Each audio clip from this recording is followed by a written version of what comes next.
আসসালামু আলাইকুম বন্ধুরা, কেমন আছেন? আশা করি ভালো আছেন। পিঙ্কি কিচেনে সবাইকে স্বাগত। আজকে বানাবো সজনে শাক ভাজা রেসিপি।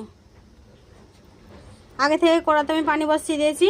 দেব নুন, দেব খাবার সোডা, পানিটা ঢাকা দিয়ে দেবো ফুটে ওঠার জন্য। ঢাকাটা উঠিয়ে দেখুন পানিটা ফুটে গেছে। এবার সজনে শাকগুলো দিয়ে দেবো। সব শাকগুলো দেওয়া গেছে, ঢাকা দিয়ে দেবো। নিচে ঢাকাটা দিয়ে দিলাম। উঠে দেখে নেবো শাকটা আমার সেদ্ধ হয়ে গেছে।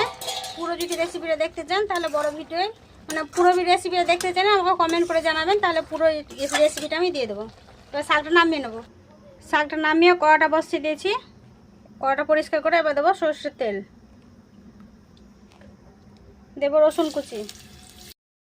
এর মধ্যে আছে রসুন কুচি, লঙ্কা কুচি, পেঁয়াজ কুচি। এটা ভাজা ভাজা হয়ে গেছে। এবার শাকগুলো সেদ্ধ করা শাকগুলো দিয়ে দেবো।